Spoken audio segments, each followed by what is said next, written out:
Assalamualaikum warahmatullahi wabarakatuh. Kembali lagi dengan saya Nur Aiza dengan NIM 19050760028 dari kelas A angkatan 2019 Pendidikan Bahasa dan Sastra Indonesia, Fakultas Keguruan dan Ilmu Pendidikan Universitas Mula Warman.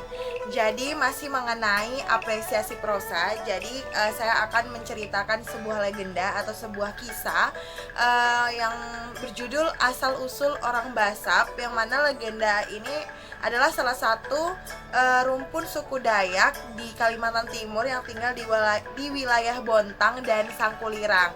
Nah, jadi menurut cerita, orang Basap itu merupakan keturunan orang-orang Cina yang kawin dengan suku Dayak Punan. Ya, meskipun orang Basap pada umumnya tidak berkulit kuning atau putih, tetapi mata mereka itu tetap sipit seperti orang Cina.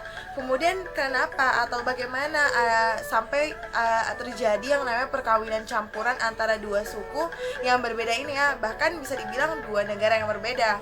Nah, oke, saya akan menceritakan hal tersebut. Jadi zaman dahulu kala itu di tepian Batu atau Kutai Lama, Kalimantan Timur, berdirilah sebuah kerajaan bernama Kerajaan Kutai Kartanegara. Nah, kerajaan itu didirikan oleh Maharaja Aji Batara Agung Dewa Sakti yang pada saat itu memerintah dari tahun 1300 sampai 1325 Masehi. Nah, konon sang Maharaja ini dia senang bermain ayam atau sabung ayam ya, saung ayam, mengadukan ayam. Nah, dia memiliki seekor ayam jantan yang sakti bernama Ujung Perak Kemudi Besi. Nama ayamnya panjang gitu ya. Nah, ayam itu selalu menang dalam setiap pertarungan. Namanya juga sudah terkenal gitu hingga ke luar negeri karena ayam itu telah mengalahkan banyak ayam jago milik raja-raja dari Jawa, Brunei dan lainnya. Nah, kesaktian si ayam ini sampailah di negeri Cina, terdengar sampai pangeran Cina. Nah, pangeran Cina ini merasa tertantang gitu untuk mengadukan ayam miliknya. Mungkin dia juga suka yang namanya ngadu ayam. Akhirnya dia kumpulkan ayamnya sebanyak 15 ayam-ayam yang unggul dan berangkatlah dia bersama pengawalnya, bersama rombongannya untuk pergi ke Kutai Kartanegara dari Cina ke Kalimantan naik kapal tuh. Nah, tapi dia selalu singgah ke tempat-tempat atau ke negara atau ke kota-kota yang dia lalui seperti Champa, Brunei, Sumatera, Jawa. Untuk apa? Untuk mengadukan ayamnya di sana, dan setiap di situ ayamnya tuh selalu menang, ayam jagonya pokoknya selalu menang. Jadi dia tuh merasa yakin bahwa ayamnya ini pasti bisa mengalahkan ayam jago milik si Raja Kutai. Nah, kemudian beberapa hari kemudian sampailah dia tuh di Kalimantan Timur ya, sampai di Kutai Kartanegara. Dia langsung aja tuh ke tempatnya si Baginda Raja. Dia langsung bilang, Baginda, saya datang ke sini, saya dari Cina, saya menghadap untuk mengadukan ayam saya dengan ayam Baginda yang katanya sakti, bahkan sampai ke negara saya. Kemudian si Baginda ini heran tapi santai gitu jawabnya. Wah, pangeran jauh-jauh dari Cina datang ke sini cuma buat mengadu ayam gitu kan. Nah, si pangeran bilang, "Iya Baginda, saya jadi membawa 15 ayam milik saya untuk diadu dengan ayam Baginda."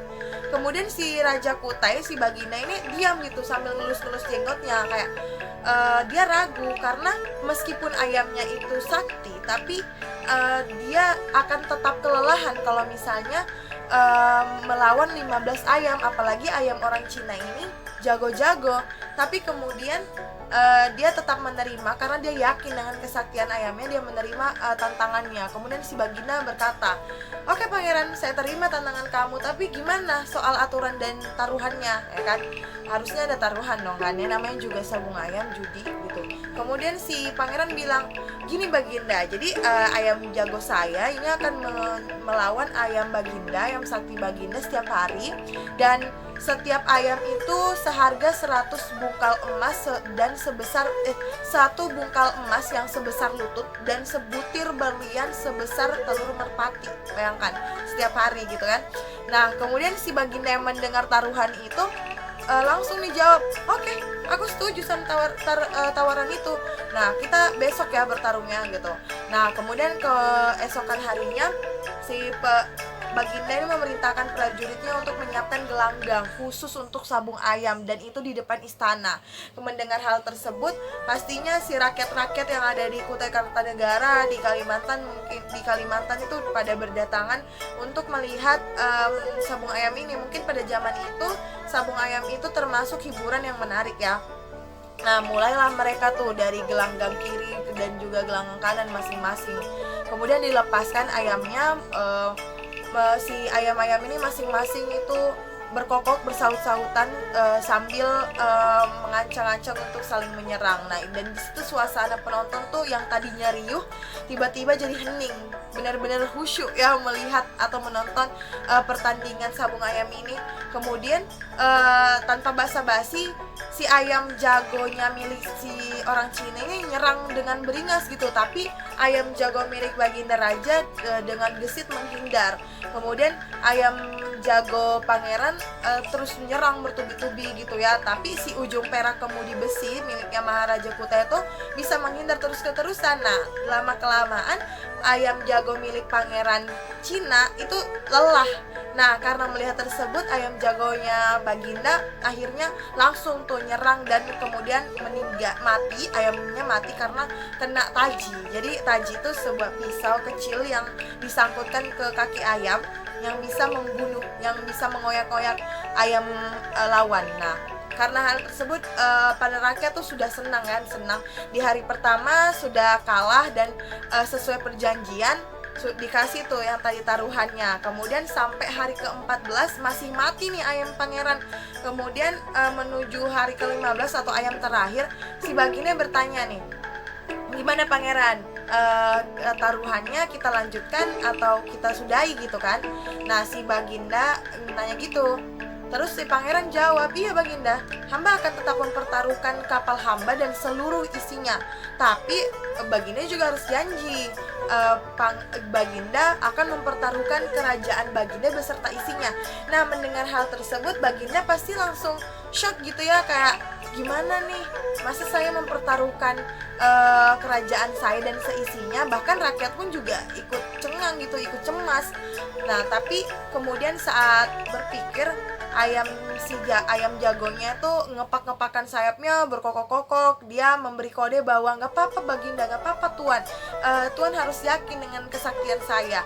Akhirnya Baginda menerima tawaran tersebut dan dia mengatakan, baiklah pangeran, saya terima tawaran kamu, tapi ingat ya pangeran, jangan pernah mengingkari janji.